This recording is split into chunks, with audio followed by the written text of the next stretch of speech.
और देश भर में 3 नए कानूनों को लेकर लगातार चर्चा होती रही है। कुरुक्षेत्र के केडीबी मेले ग्राउंड में शुक्रवार को देश के गृह मंत्री अमित शाह पहुंचने वाले हैं। गृह मंत्री के दौरे को लेकर बहुत सारी तैयारियां की गई हैं। इस दौरान देश के गृह मंत्री अमित शाह 3 नए कानूनों पर आधारित प्रदर्शनी का उद्घाटन करेंगे। मुख्यमंत्री ने भी गृह मंत्री के दौरे को लेकर कई बार बयान दिया है।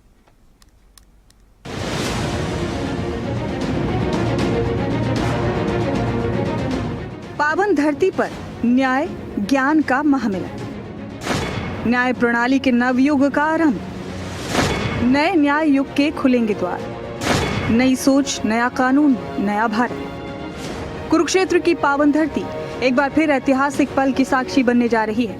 3 अक्टूबर से कुरुक्षेत्र विकास बोर्ड के मेला क्षेत्र में एक विशेष प्रदर्शनी का आयोजन किया जा रहा है, जिसका उद्घाटन केंद्रीय गृह मंत्री अमित शाह करेंगे। यह आयोजन सिर्फ एक प्रदर्शनी नहीं, बल्कि भारत की नई न्याय प्रणाली को समझने और उसे समाज तक पहुंचाने का एक महत्वपूर्ण मंच बनेगा।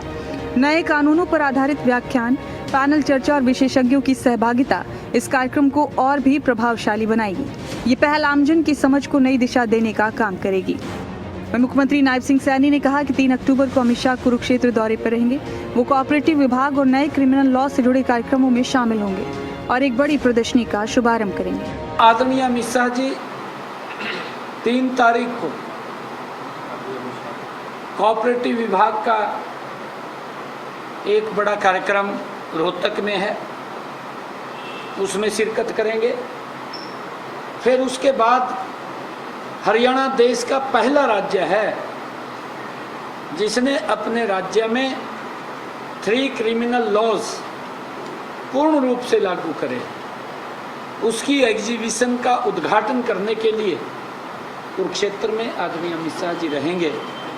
हम जोरदार स्वागत करेंगे। आदरणीय अमित शाह जी हरियाणा में आ रहे हैं और वो बात भी करेंगे। हरियाणा में 3 नए अपराध कानून लागू करने के लिए पुलिस और गृह विभाग ने तैयारी पूरी कर ली है। सभी विभागों ने नए कानूनों के अनुसार काम करना शुरू कर दिया है। जानिए 3 नए अपराध कानून में क्या बदलाव है। भारतीय न्याय संहिता, भारतीय नागरिक सुरक्षा संहिता, भारतीय साक्ष्य अधिनियम। इन 3 नए कानूनों में भारतीय न्याय संहिता, भारतीय नागरिक सुरक्षा संहिता और भारतीय साक्ष्य अधिनियम शामिल हैं।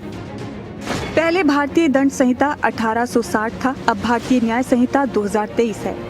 पहले आपराधिक प्रक्रिया संहिता 1898 था, अब नागरिक सुरक्षा संहिता 2023 है। पहले भारतीय साक्ष्य अधिनियम 1872 था, अब भारतीय साक्ष्य अधिनियम 2023 है। आइए जानते हैं किन किन धाराओं में बदलाव हुआ है। हत्या के जुर्म में पहले 302 धारा लगाई जाती थी, अब 103 लगाई जाती है। हत्या के प्रयास के लिए पहले धारा 307, लेकिन अब धारा 109 लगाई जाती है। दुष्कर्म के लिए पहले धारा 376, लेकिन अब धारा 64 लगाई जाती है। देशद्रोह के लिए पहले धारा 124 लगाई जाती थी, लेकिन अब धारा 152 लगाई जाती है। ठगी के लिए पहले धारा 420 लगाई जाती थी, लेकिन अब धारा 316 लगाई जाती है। लापरवाही से मौत के लिए पहले धारा 304A लगाई जाती थी, लेकिन अब धारा 106 लगाई जाती है। गृह मंत्री अमित शाह के आगमन को देखते हुए सुरक्षा के कड़े इंतजाम किए जा रहे हैं। कार्यक्रम स्थल पर सुरक्षा चाक चौबंद की गई है। एचपी स्तर के अधिकारियों को मौके पर तैनात किया गया है ताकि किसी भी आपात स्थिति से निपटा जा सके। साथ ही ट्रैफिक व्यवस्था पर भी विशेष ध्यान दिया गया है। कल माननीय गृह मंत्री श्री अमित शाह जी का कुरुक्षेत्र में आगमन है और जो हमारे नए 3 क्रिमिनल लॉज इम्प्लीमेंट हुए थे उसके बारे में यहाँ पे हमने प्रदर्शनी भी लगाई है। इसमें प्रदर्शनी में हमारे 10 स्टॉल्स हैं जो एग्जिबिट होंगे। उसमें हर एक मतलब डिफरेंट अलग अलग डिपार्टमेंट्स की जो स्टॉल्स हैं, जिसमें शुरुआत जैसे पुलिस कंट्रोल रूम से होती है, फिर सीन ऑफ क्राइम आता है, फिर पुलिस स्टेशन का डिस्क्रिप्शन है, फिर सिविल हॉस्पिटल का डिस्क्रिप्शन है, फिर एफएसएल का, प्रोसिक्यूशन का, डिस्ट्रिक्ट कोर्ट, और फिर 2 स्टॉल हैं जो हमारे अचीवमेंट्स के स्टॉल हैं, जिसमें हमने जो हरियाणा प्रदेश ने नए क्रिमिनल लॉज में जो अचीवमेंट करी हैं उसका डिस्क्रिप्शन है। तो ये करके एक कॉम्प्रिहेंसिव प्रदर्शनी लगाई गई, काम चल रहा है कल के लिए।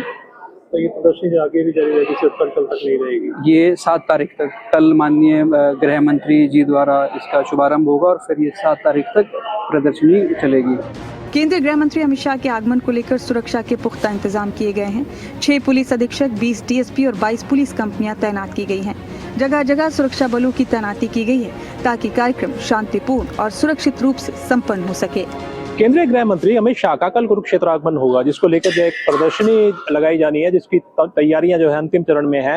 मेरे पीछे देखा जा सकता है कि 15 एकड़ में जो पंडाल बनाया गया है, जहां की 4 एकड़ में जो है ये प्रदर्शनी रहेगी। इसके अलावा जो है 6 एकड़ में जो है रैली स्थल रहेगा। तो जिसको लेकर जो है तैयारियां जोर शोर से जो है चल रही हैं। और सबसे पहले जो है भारतीय न्याय संहिता, नागरिक सुरक्षा संहिता और जो साक्ष्य अधिनियम, जो ये 3 नए जो है आपराधिक जो है कानून बनाए गए हैं, जो कि एक मील का पत्थर साबित हो रहे हैं, जिसको लेकर जो है सबसे पहले एक पुस्तक प्रदर्शित की गई है। मैं अपने सहयोगी से कहूंगा कि वो दिखाए कि किस तरह से जो है ये जो है पुस्तक जो है एक प्रदर्शित की गई है, जो तीनों कानूनों से जुड़ी हुई है। उसके अलावा जो एक पुलिस नियंत्रण कक्ष बनाया गया है, एम्बुलेंस है। उसके अलावा जो एक 112 डायल 112 की जो है गाड़ी है, वो भी जो है यहाँ पर जो है बनाई गई है। 10 जो है वो स्टॉल बनाए गए हैं। किस तरह से जो है यदि कोई घटना घटित हो जाए तो जो अपराध स्थल होता है, उसके बाद जो है किस तरह से जो है पुलिस थाने में जो है वो जो है FIR दर्ज की जाती है। उसके बाद यदि कोई इमरजेंसी होती है तो किस तरह से जो है जो अस्पताल का जो एक सिंबॉलिक जो है बनाया गया है यहाँ पर पंडाल। उसके अलावा जो है न्याय वैदिक प्रयोगशाला, उसके अलावा जो है किस तरह से जो है CFSL की जो टीम है वो मौके से जो है साक्ष्य जो है जुटाती हैं और जो घटना का परीक्षण करती हैं, जो है किस तरह से जो है आरोप पत्र तैयार किया जाता है। ये जो प्रदर्शनी है ये जो है 4 एकड़ में रहेगी, जिसका जो है खुद केंद्रीय गृह मंत्री जो है वो अवलोकन करेंगे। और ये प्रदर्शनी जो है सिर्फ एक दिन के लिए नहीं रहेगी, और ये प्रदर्शनी जो है 4-5 दिन तक चलेगी, जो कि आम जनता के साथ साथ जो है अधिवक्ताओं और विधि के छात्रों के लिए जो है वो जो है मील का पत्थर जो है वो साबित होने वाली है। तैयारियों की यदि बात की जाए तो बिल्कुल पुख्ता बंदोबस्त किए गए हैं। 6 जो है पुलिस अधीक्षक स्तर के जो अधिकारी वो तैनात किए गए हैं। उसके अलावा जो है 20 DSP और 22 पुलिस की कंपनियां जो हैं वो तैनात की गई हैं। जगह जगह जो है रूट भी डाइवर्ट किए गए हैं। जो VIP रूट्स हैं वहां पर जो है मूवमेंट्स जो है वो उसे भी जो है रोका जाएगा। इस तरह की जो है तमाम व्यवस्थाएं और जो पुख्ता बंदोबस्त हैं वो जो है किए जा रहे हैं। बता दें कि नए कानून में केस दर्ज करने, जांच रिपोर्ट पेश करने, कोर्ट में सुनवाई और फैसले की अवधि तय होने से पीड़ितों को पहले की अपेक्षा जल्द न्याय मिलेगा।